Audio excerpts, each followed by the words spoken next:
আসসালামু আলাইকুম।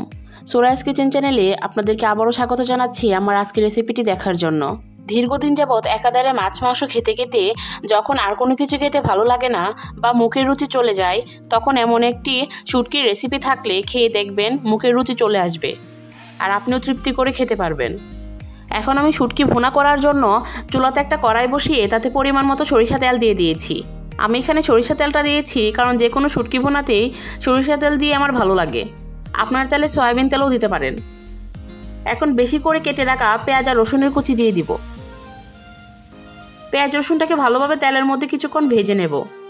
পেঁয়াজ রসুন যখন কিছুটা নরম হয়ে আসবে তখন এখানে 2 টেবিল চামচ মতো রসুন বাটা দিয়ে দিব। তবে এটা অপশনাল, আপনারা চাইলে নাও দিতে পারেন। আমি এখানে রসুন বাটা দিয়েছি কারণ আমার শুটকি বোনাতে রসুনের ফ্লেভারটা অনেক ভালো লাগে। এখন স্বাদ মতো লবণ দিয়ে দিব। এখন ভালোভাবে নেড়েচেড়ে মিশিয়ে দিব। আমি রসুনটাকে তেলের সাথে বেশিক্ষণ ভাজবো না, কেননা বেশি ভাজলে রসুনের ফ্লেভারটা চলে যাবে। এখন সামান্য পানি দিয়ে দিব। এখন আমি একে একে সমস্ত গুঁড়া মশলা, যেমন 1.5 চামচ মরিচ গুঁড়া, 1 চামচ হলুদ গুঁড়া আর 1 চামচ মতো ধনিয়া গুঁড়া দিয়ে দিব। আমি এখানে কোনো জিরে গুঁড়া ব্যবহার করব না, কেননা শুটকি রেসিপিতে আমি কোনো জিরে গুঁড়া দিই না, তবে আপনারা চাইলে দিতে পারেন।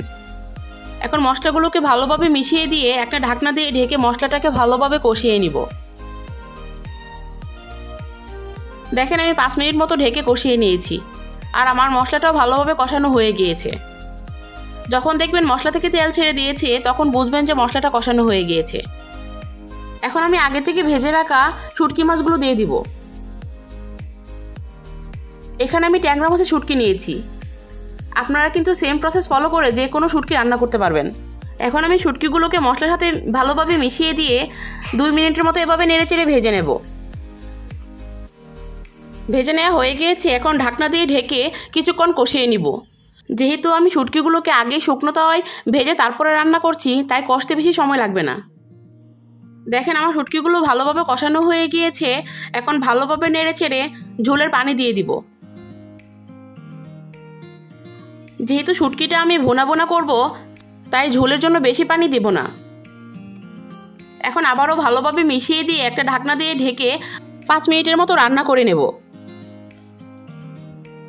ঢেকে 5 মিনিট রান্না করার পর দেখেন আমার তরকারিটা প্রায় হয়ে এসেছে। এখন নামানোর আগে আমি এখানে 4-5টা কাঁচামরিচ কেটে দিয়ে দিব।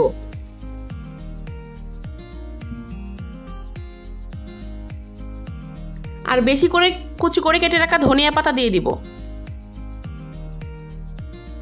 ভালোভাবে নেড়েচেড়ে মিশিয়ে দিব।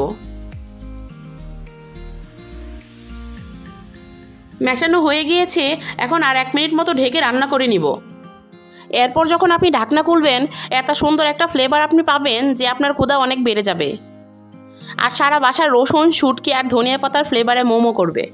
সেই ফ্লেভারে আপনার মুখের রুচি অর্ধেক ফিরে আসবে। আমার কথা যদি আপনাদের বিশ্বাস না হয়, তাহলে আমার রেসিপি ফলো করে একবার বাসায় ট্রাই করে দেখুন না, দেখুন কি হয়। যদিও আমার লাইটিংয়ের কারণে আমার রেসিপি সম্পূর্ণ কালারটা ভিডিওতে আসেনি, তবে কালার যেমনই হোক না কেন, আমার শুটকি বোনার রেসিপিটা কিন্তু অনেক মজা হয়েছিল। সবাইকে অনেক প্রশংসা করেছে। তাই বলছি, আমার রেসিপি ফলো করে যে কোনো শুটকি নিয়ে এভাবে শুটকি বোনা করে দেখেন, দেখবেন খেয়ে সবাই আপনার খুব প্রশংসা করবে। আশা করি রেসিপিটি আপনাদের ভালো লেগেছে।